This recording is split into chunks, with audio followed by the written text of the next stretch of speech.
This is a Pecha Kucha on Philip Dederich. He is a renowned author, photojournalist, and speaker. This has been his career for 15 years and his passion for much longer. He is an author that strives to tell meaningful stories in an entertaining way, often bringing his own upbringing into the stories. As a child, he was born in Haiti, but due to his parents' exile, they were cast away to Mexico City and Miami. In both places, he grew up in a harsh environment where immigrants were not always the most welcome. This often left him lonely and with questions about the places he grew up in, leading to his current career. Growing up in Mexico City was not very easy for him, and he often describes his time there as more nomadic than ever living in one place. He explains that he would often hear during this time his parents talk of nostalgia, exile, and revolution. This left him with big ideas and a world surrounding him ready to explore. Living in Miami seems to have had the most impact on his life, as this is where he has chosen to have and raise his family, which he calls wacky and blended. This is where he found a community of fellow exiles and gained the kind of family he had previously been missing in his life. Not growing up with an extended family can be really tough on a child, because it often leaves them with less role models and a lack of cultural knowledge. He admits to how this has weighed on him since he was a child, and often says that now he has settled down and created a family of his own, he often reflects and looks back on his life. Finding a community taught him more about his heritage and gave him more of a comfort closer to home, which left him with a thirst for more.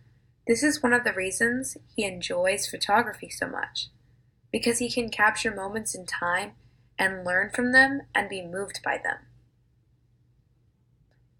To obtain the photography and the stories he wrote, he often traveled to Cuba for inspiration. He would spend his time observing people and businesses in the street, photographing their lives, trying to find a way to tell his story through them, and express himself in ways that were meaningful. By spending time observing people in Cuba, specifically in Havana, he wrote the book Sofrito. In Havana, he would wander the streets late at night to watch and be a part of the late-night action. He often befriended the people who worked in the night and learned their stories, and used this as inspiration. In an interview, he also said another inspiration came from a friend. His parents, too, had been exiled. However, he was not aware of this till much later in life. This came as a shock to him, as his parents had always been very vocal of their opinions. This led to the creation of another one of the main characters in this book. Many of his accomplishments in writing stem from his photography. Most of his books are based on the lives of people he encounters and feels story should be shared, and he expresses this beautifully through photography he takes. Both his writing and his photography complement each other well, and are the reason behind his success. He also, like his parents, greatly expresses his political views and the changes he wishes to see in the world, though through his books. I believe that is what he means by telling an interesting but yet meaningful story. He takes photos almost unapologetically, and they are often striking, the mark of a good photo. The next book is called Widow of Calle Virtudes.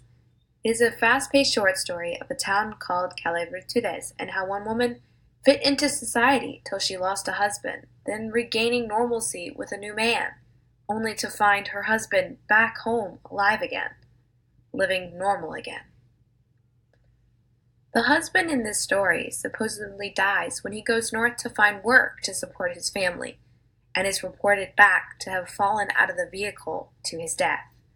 This brings up the immigration crisis we have going on currently today, and how dangerous it is for immigrants to make it to America. He also addresses the issues of how women are treated in some parts of the world once they lose their husbands. In this story, she loses almost all of her honor with her so-called friends, and becomes shunned from society. He also simultaneously shows the treatment of women by their husbands and how violent it can be. The widow finally regains normalcy once her husband returns and she begins living with him again. However, it further explores the violent treatment of women, especially by a crippled and depressed man. It shows, with the lack of options for escape, how they just accept their new realities and all their horrors. He used many past experiences as well as the experiences of others for inspiration. These stories are not merely just a work of fiction, but rather real lives, real experiences. This draws people in, and if done right, can open people's mind to new possibilities and a new way of thinking. For his novels, Deatherage has received quite a few awards. He's received the PEN America Free Expression Literature Award, the 2017 Best Young Adult Novel Texas Institute of Letters Award, the 2017 Young Adult Library Service Association Best Fiction for Young Adults Award as well. His writing is not only expressing his political viewpoint, but is following with the times. In the news right now, one of the largest stories out there is immigration and how people are getting in the country. It reflects both the issue of their safety in getting into the country and the problems they face once inside. He now lives in Miami and has started his wacky and blended family. Currently, I believe he's focusing on his family and understanding his life up to this point, as well as continuing his novels and photography. However, I'm pretty sure he will be doing less extended traveling for inspiration, and rather looking closer to home. Overall, this is a man who is successful at what he does, no matter his upbringing or his family history.